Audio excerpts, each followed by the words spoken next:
Hello guys. आज अभी जो है सो एक नया टॉपिक पर डिस्कशन करने जा रहे हैं जो जेपीसी मेंस का E section science and technology development का टॉपिक है। इसके पहले 4 टॉपिक पर डिस्कशन कर चुके हैं। वो टॉपिक 4 कौन कौन सा वो बता देते हैं पहले, उसके बाद इस पे हम trends in nuclear policy NPT पे डिस्कशन करेंगे। टॉपिक का सिलेबस आपको दिखा दे रहे हैं। ये सिलेबस है। इसमें सिलेबस तो देख ही रहे हैं कि ग्रुप ई का साइंस एंड टेक्नोलॉजी डेवलपमेंट का है। इसमें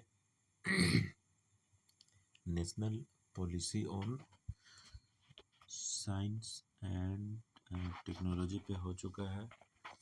दूसरा, energy demand of the country, conventional and unconventional sources of energy पे हो गया है।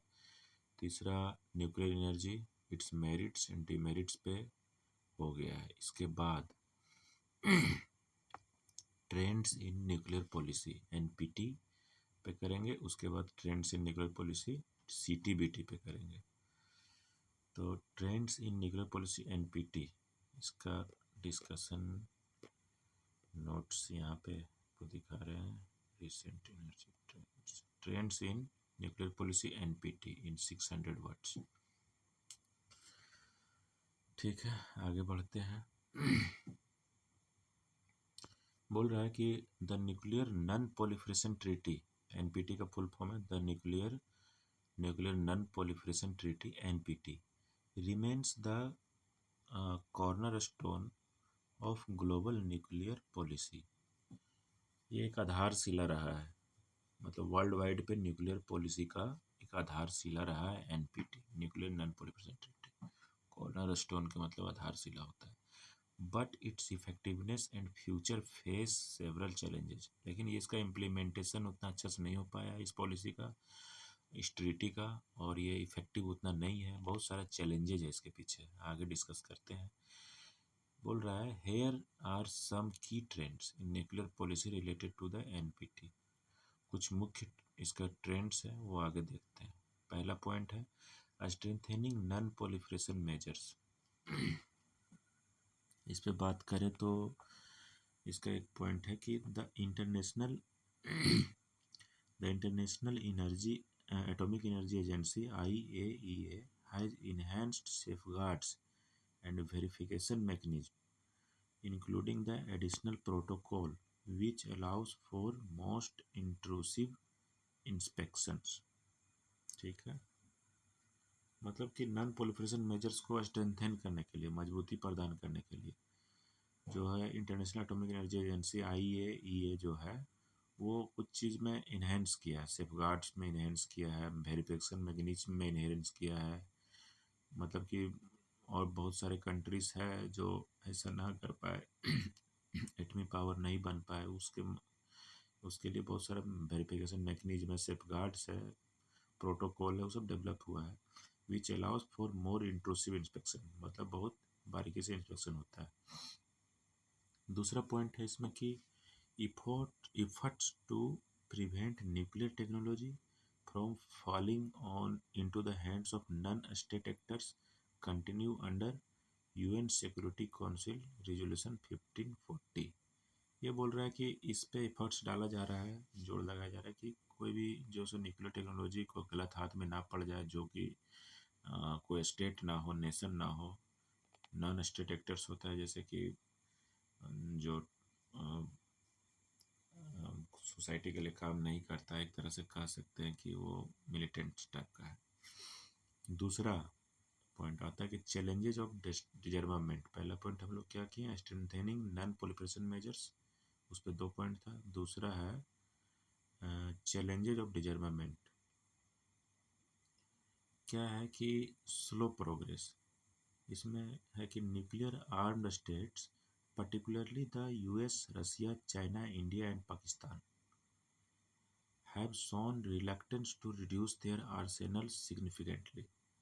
इसमें बोल रहा है कि जो यूएन का यूएनओ का जो 5 मेंबर परमानेंट मेंबर है, जैसे यूएस हो गया, रसिया हो गया, चाइना हो गया, ये सब है। इंडिया पाकिस्तान तो नहीं है। वो लोग क्या है कि have shown reluctance to reduce their arsenal significance, मतलब वो लोग इच्छा जाहिर नहीं कर रहा है, अनिच्छा जाहिर कर रहा है कि वो आर्सेनल्स मतलब सेना ये जो हथियार है ये सबको कम करने के पीछे उतना कुछ खास इंटरेस्ट उसका है नहीं। यही चैलेंजेज है। दूसरा चैलेंज क्या आता है कि न्यू आर्म्स रेसेस, एक नया किस्म का आर्म्स का मतलब कि इनोवेशन हुआ है। उसमें है, कह रहा है कि modernisation of nuclear Arsenal's, nuclear हथियारों पे एक नया मॉडर्नाइज टाइप का ये आ गया है टेक्नोलॉजी, जो है कि including hypersonic missiles and AI integration raises concerns about a new nuclear arm race। सही बात है। अभी नया नया टाइप का जो मिसाइल टेक्नोलॉजी आया है, आर्टिफिशियल इंटेलिजेंस आ गया, वो सब एक नया चैलेंज के रूप में है। फिर है opposition to the treaty on the provision of nuclear weapons. इस ट्रीटी के को बहुत कोई अपोज भी किया, बहुत सारे नेशंस कंट्रीज। वो एक चैलेंज है। जैसे मेनी एनपीटी सिग्नेटरीज, मतलब जो नॉन प्रोलिफरेशन ट्रीटीज साइन नहीं किया है,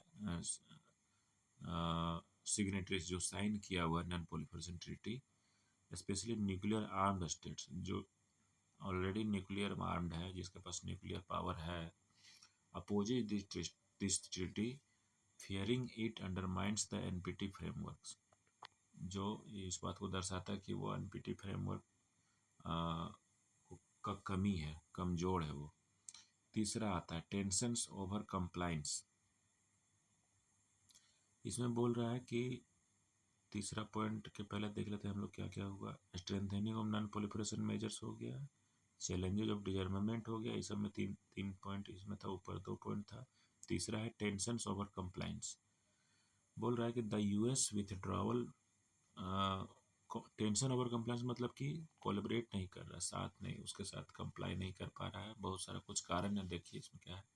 बोला कि the US withdrawal from the Iran nuclear deal JCPOA in 2018 and Iran's subsequent nuclear advancements have raised proliferation concerns। सही बात है। यूएस जो है अपने अपने को विथड्रॉ कर लिया है न्यूक्लियर डील से, JCPOA जो 2018 में का बात है, जो एक कंसर्न्स है, चिंता का बात है। दूसरा, north Korea's continued nuclear programme outside the NPT framework remains a challenge. North Korea जो है वो कंटिन्यूसली न्यूक्लियर टेस्ट कर रहा है, करता ही है, जो NPT non proliferation treaty framework के अंदर आता नहीं है। वो एक चैलेंज है इसके लिए। फोर्थ पॉइंट में राइजिंग जियोपॉलिटिकल राइवलरीज, इसमें है कि US China tensions, चाइना's expanding nuclear capabilities are seen as a response to US policies in the Indo-Pacific। China भी बहुत एक्सपेंड कर रहा है न्यूक्लियर कैपेबिलिटीज में अपना, जो एक चिंता का विषय है। दूसरा आता है रसिया यूक्रेन वार, जो अभी हाल फिलहाल में ये हुआ है, चल ही रहा था, बंद हुआ है। जैसे कि रसिया threats regarding nuclear weapons have raised concerns about the credibility of nuclear deterrence and non-use norms। ठीक है, मतलब कि रसिया जो अभी रसिया जो यूक्रेन को या तो थ्रेट्स दे रहा है या धमका रहा है कि जो है सो न्यूक्लियर वेपन अटैक कर सकता है, तो वो क्या है, वो ये कहना, इसमें ये शो होता है या दर्शाता है कि न्यूक्लियर नॉन यूज नॉर्म्स का फॉलो बिल्कुल नहीं हो रहा है, इसका उल्लंघन होते जा रहा है। पांचवा पॉइंट है push for peaceful usages of nuclear energy. Countries, इसमें पॉइंट है कि countries are increasing investments in civil nuclear power as a clean energy source. दूसरा point, India despite being a non NPT state benefits from international cooperation under the Indo US nuclear deal and NSG exemptions. ठीक है। छठा point 6 में आता है कि debates on एनपीटीज future, इस पे भी डिबेट है। जैसे some non nuclear states argues the treaty is unfair, ऐसा आर्गूमेंट देता है कि ट्रीटी जो है अनफेयर है, फेयर नहीं है।